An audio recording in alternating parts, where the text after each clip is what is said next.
Huwag po kayong manahimik o magdalawang isip. Kung may alam kayong katiwalian o reklamo, ipaalam ninyo sa sumbungan ng hotlo, sa sumbungan ng hotlo, sa sumbungan ng hotlo, ng sumbungan ng bayan. Narito po ang aming hotline. Excuse me po. Tinatawag mo ako. Kailan ako mausap dito, ha? Nakakapikon to, hindi ko maintindihan eh, ha? Ha? Kakagalit na galit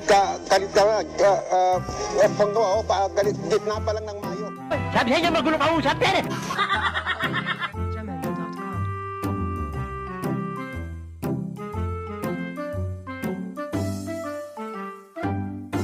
Binabantayan nila kung may lagnat ang mga pasahero pumasok sa bansa, lalo na yung mga galing sa China, kung saan galing yung bagong strain o uri. Excuse me po. Hindi po yung coronavirus. Hindi po yung coronavirus. Hindi po yung coronavirus.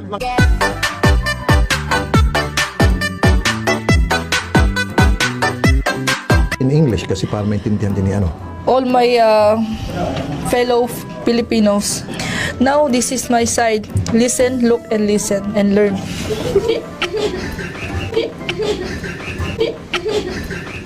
18 oras ang inabot bago natunton ng bangkay ng isang batang 7 taong gulang na nalunod sa Pasig River.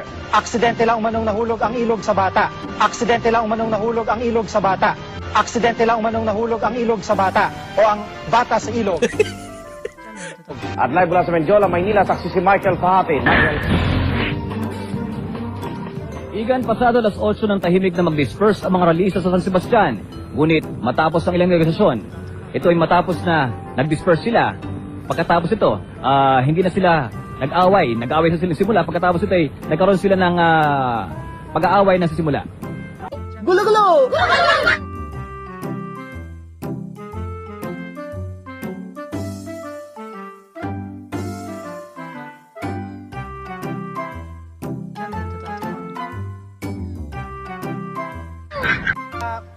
Yung composition, kanina nakita natin yung pagdagsari ng mga tae. Sorry po.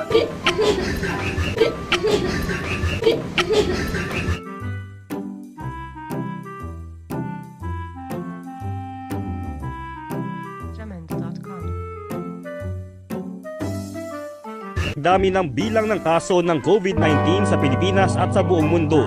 Pero habang pinag-aaralan pa ng mga eksperto kung paano labanan ng sakit, dumarami rin ang mga haka-haka na nagdudulot ng pangamba sa publiko.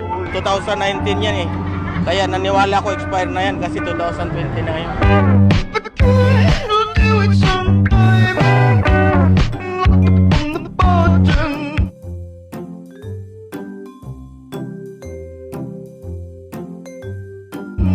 Para makakuha ng biyahe. Lumagsay paseros. Hindi namin alam kasi sabi nga may COVID-19.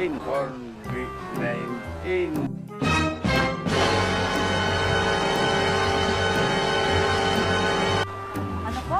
May virus ba nga yung ano na tawag doon? Hindi ako pupunta rito para makapag-awa.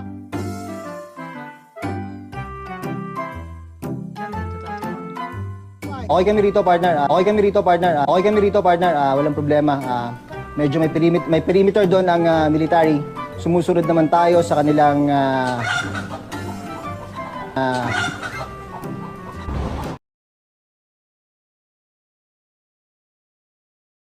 mukhang nagbagsak na nga ng bomba, partner. Paano masabi? Sa sobrang kalasingan, napasalampak na sa kalsada si Manong pero matapang pa rin ito. Kahit ikulong nyo, basta may chip, okay lang. 2 hours later. Minsan lang tayo magsasaya sa buhay natin. Kahit kayo, kung kayo nga umiinom ng alak.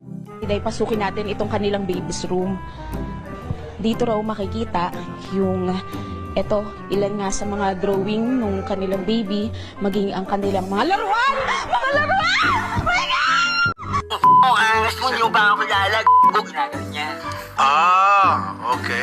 So tapos, ako Nakatas ba yung pa sa jeep? Opo, nakatas po. Yung Paano Sabi niya po, buntis. Ang laki ng dyan, sir, buntis talaga. Talaga. Promise sir, promise. Talaga.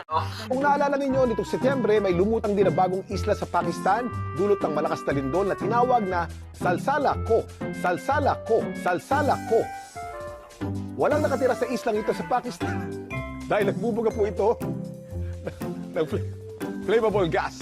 Kung si kabayan talaga, pinapatawa mo ko. Okay. Yap. Lagi po natin iisipin, ang mag-aral na maigi upang buhay ay bumuti.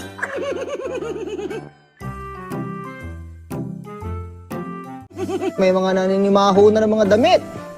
Yes, Josie. Josie tuloy. Yes, June. Okay. June, yung ating wind map, makikita natin yung tuloy na paglakas ng hangin habagat.